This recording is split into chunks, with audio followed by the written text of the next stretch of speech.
Hello everyone, সবাইকে স্বাগত নতুন একটা ভিডিওতে। তো ফার্স্টে কী করেছি, কড়াইতে তেল গরম করে নিয়েছি, তারপর দিয়ে দিলাম পেঁয়াজ কুচি। পেঁয়াজ কুচি ভাজা হয়ে আসলে এরপর দিয়ে দেবো ছোটো ছোটো টুকরো করে নেওয়া মাংস, চিকেন। তো ওটাকে দিয়ে ভালো করে একটু ফ্রাই করে নেব। ফ্রাই হয়ে আসলে দিয়ে দেবো আদা রসুন পেস্ট, তারপর দিয়ে দেবো হলুদ গুঁড়ো, লঙ্কার গুঁড়ো। তো ভালো করে নেড়ে নিয়ে তারপর দেবো টমেটো কুচি, তারপর দিয়ে দিলাম ক্যাপসিকাম। টমেটোটা ফ্রাই হওয়ার পরেই ক্যাপসিকামটা দেবে। তো দিয়ে ভালো করে ফ্রাই করে নিলাম। তারপর দিয়ে দিলাম একটু জল। জল দিয়ে ভালো করে চিকেনটাকে সিদ্ধ হওয়ার জন্য ছেড়ে দেব। তো চিকেনটা ভালো করে সিদ্ধ হয়ে গেলেই তারপর এর মধ্যে দিয়ে দিলাম ম্যাশ করা আলু দিয়ে ভালো করে নেড়ে ছেড়ে নেব। তারপর দিয়ে দিলাম একটা পাতিলেবুর এক কোয়া রস দিলাম, আর দেবো ভিনিগার। ভিনিগার না দিলেও চলবে, তো আমি লেবু দিয়েছি যেহেতু। তো তারপর দিয়ে দিলাম টমেটো সস, আর দিলাম একটু গরম মশলা। তো ভালো করে দিয়েছি, ভালো করে নিয়ে এটা রেডি করে নিয়েছি। তারপরে কি করলাম, ময়দা মেখে নিলাম। তার মধ্যে নুন দিয়েছি, আর দিয়েছিলাম খাবার সোডা, আর একটু সাদা তেল দিয়ে ভালো করে মেখে নিলাম জল দিয়ে। মাখা হয়ে গেলে এই দেখুন লাচ্ছা পরাটার মতো রুটি বেলে নিয়েছি। তারপর গোল গোল করে রুটিগুলোকে বেলে নিয়ে সে চিকেনের পুর যেটা ছিল সেটা দিয়ে দেবো। তো দিয়ে দেওয়ার পরে সুন্দর করে মুখটাকে সিল করে নেব।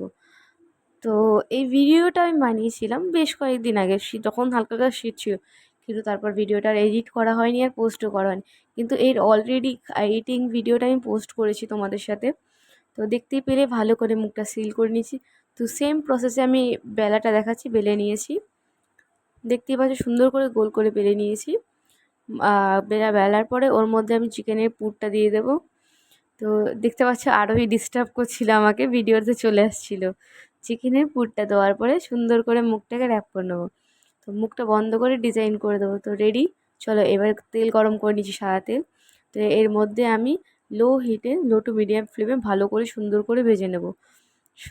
তো এরপরে সুন্দর করে ভেজে নেবো, কারণ লো ফ্লেমে ভাজতে জিনিসটা করকরে হবে, খেতে বেশি ভালো লাগবে।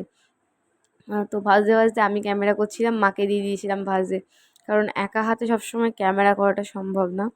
তো তোমাদের এই রেসিপিটা কেমন লেগেছে অবশ্যই ট্রাই করবে আর আমাকে কিন্তু জানাবে। আর এরকম ভিডিও দেখতে চাইলে অবশ্যই আমার সঙ্গে থাকবে। আর আমি চেষ্টা করব তোমাদের সাথে আরও ইউনিক ভিডিও শেয়ার করার। তো দেখতে কেমন লাগছে, লোভনীয় লাগছে তো অবশ্যই কিন্তু কমেন্ট করে জানাবে।